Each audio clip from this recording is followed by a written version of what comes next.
অবিলম্বে বর্ডারগুলো খোলার দাবিতে আজকের বিক্ষোভ মিছিল চলবে। বর্ডারগুলো খুলতে হবে, আজকের তার দাবিতে বিক্ষোভ মিছিল চলবে।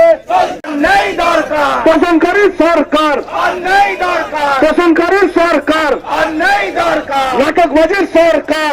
নেই দরকার। চাষের মাঠে ঘাম ঝরালেও ন্যায্য দাম মিলছে না। এই ক্ষোভকে সামনে রেখেই পুরসুরায় উত্তাল হয়ে উঠল রাজ্য সড়ক। আলুর বাজার দরে তলানিতে ঠেকার প্রতিবাদে আরামবাগ ডানকুনি 2 নম্বর রাজ্য সড়কে পথ অবরোধ করে বিক্ষোভ দেখালো বিজেপি। পুরসুরা মোড়ে বিধায়ক বিমান ঘোষের নেতৃত্বে রাস্তায় আলু ঢেলে আগুন জ্বালিয়ে দীর্ঘক্ষণ অবরোধ চলে। অভিযোগ, 50 কেজির আলুর বস্তা মাত্র 200 থেকে 250 টাকায় বিক্রি করতে বাধ্য হচ্ছেন চাষিরা। বিঘা প্রতি 30 থেকে 32 হাজার টাকা খরচ করেও উৎপাদন খরচ উঠছে না। ফসলের ন্যায্য মূল্যের দাবিতে চাষিদের পাশে দাঁড়িয়ে এবার সরাসরি পথে নামল বিজেপি। জবাব তোমায় দিতেই হবে।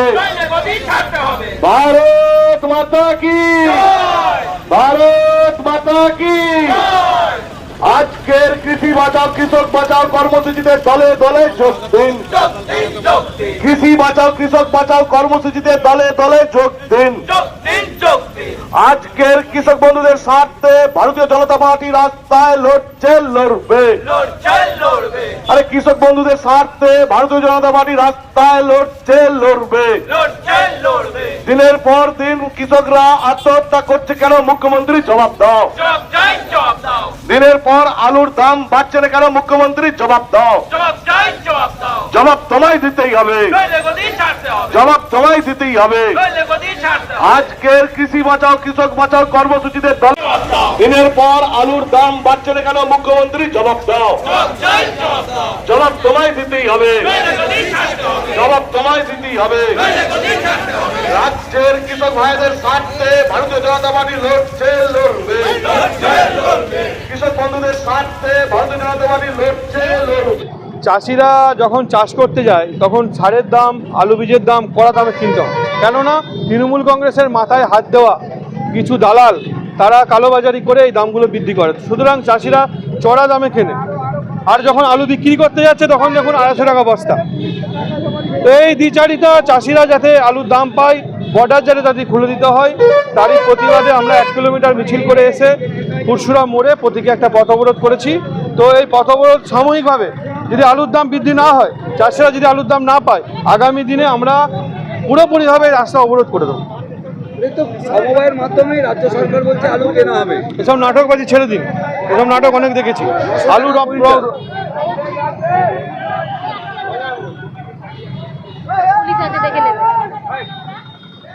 সমবায় দিয়ে আলু কেন, আলুর দাম মাঠে কেন বাড়াচ্ছে না? ভাতা ভিক্ষা দিয়ে রাজ্য সরকার চলছে, এটা চলবে না। দেখা যাচ্ছে যে আলুর দাম নেই, আজকে আপনারা পথ অবরোধ করছেন, বিক্ষোভ দেখাচ্ছেন কেন? চাষিরা বিঘে পিছু আলুর যে বীজের দাম ছিল, প্রচুর দাম ছিল, 5,000 5,500 টাকা করে বস্তা বীজ আলুর দাম। আর এখন হচ্ছে যে আমরা আলু চাষ করছি তার দাম হচ্ছে 250 টাকা। তা 250 টাকা বস্তা হলে 80-100 বস্তা আলু হয়েছে, যে টাকাটা খরচা হয়েছে সেই টাকাই ওঠে না গো। তাহলে এর স্টোরের দাম, যা আলুর দাম ছিল তার নিলাম হয়ে গেছে অনেক আলু। আর এখন এই যদি স্টোরে এই নতুন আলু যদি না দাম হয় তাহলে চাষিরা আত্মহত্যা করবে। চাষিরা তার জিনিসপত্র, লোন এসব নিয়ে আলু চাষ করেছে, তার দাম নেই। এখন আমরা চাইছি যাতে 700 টাকা বস্তা হোক। 700 টাকা আলুর বস্তা না হলে কোনো লাভ থাকবে না গো। আর সামনে দিয়ে যে মানুষের যা অবস্থা হবে, সেই জন্যে আমরা চাইছি যে 700 টাকা করে বস্তা হোক আলুর দাম। রাজ্যের বাইরে আলু তো যাচ্ছে না। না না, এটা তো দিদিমণি বন্ধ করে দিয়েছে বাইরে যাওয়ার জন্যে। অর্ডারগুলো যাতে খুলে দেয়, সেই জন্য আমরা মমতা ব্যানার্জিকে সবাই মিলে অনুরোধ করছি। আর যদি না বর্ডার যদি না সিল না খোলে তাহলে মুখ্যমন্ত্রী পদত্যাগ করতে হবে। এই দাবিতে আমরা রাস্তায় নেমেছি। আপনাদের এই যে আলুর চাষ করলেন 1 বিঘে জমিতে, এবারে কি দেখছেন? লাভের মুখ? লাভ নয়, লস। 20,000-25,000 টাকা বিঘেতে আমরা দাম পাচ্ছি, তাহলে আমাদের সবই লস। আর 35,000 থেকে 40,000 টাকা খরচা আছে বিঘে। আমার নাম অজিত ভূমি। আলুর দাম কি পাচ্ছেন? না, আলুর দাম একদমই তো বাড়াচ্ছে না রাজ্য সরকার। কিন্তু চাষিরা তো এত আলুর দাম মানে পাচ্ছে না বলেই আজকে আত্মহত্যা করতে যাচ্ছে। আমরা তো হ্যাঁ সব মানে টাকা পয়সা সবই মাটির তলায় দিয়ে দিয়েছি আলু চাষ করে। এত সারের দাম, এত বীজের দাম, কিন্তু আমরা কবেই আলুর দাম পাবো? সরকারকে জানাচ্ছি যেন 600 টাকা আলু দাম করে, তবেই চাষ। এখন তো এই তো 200 250। হ্যাঁ কি করব, এরকম আলুর দাম হলে আমরা তো মরে যাব। আমাদের স্বামীরা এত কষ্ট করে আলু বসিয়েছে, মানে কি বলবো, মানে কান্না পাচ্ছে যে কিভাবে আমরা দেনা শোধ করব। হ্যাঁ আমাদের পাশে তো রাজ্য সরকার নেই। হ্যাঁ আমাদের অনুরোধ যেন আলুর দামটা বাড়ায়। এই সরকারকে জানাচ্ছি, রাজ্য সরকারকে, মমতা ব্যানার্জিকে জানাচ্ছি, যদি না আলুর দাম বাড়ান তাহলে উনি ওই মন্ত্রী থেকে নেমে যাক। ওরকম মন্ত্রীর দরকার নেই, ওরকম মুখ্যমন্ত্রীর দরকার নেই। আমাদের ভালো মন্ত্রী গরুক, যাতে আমাদের চাষিদেরকে দেখতে পায়, চাষিদের কষ্ট।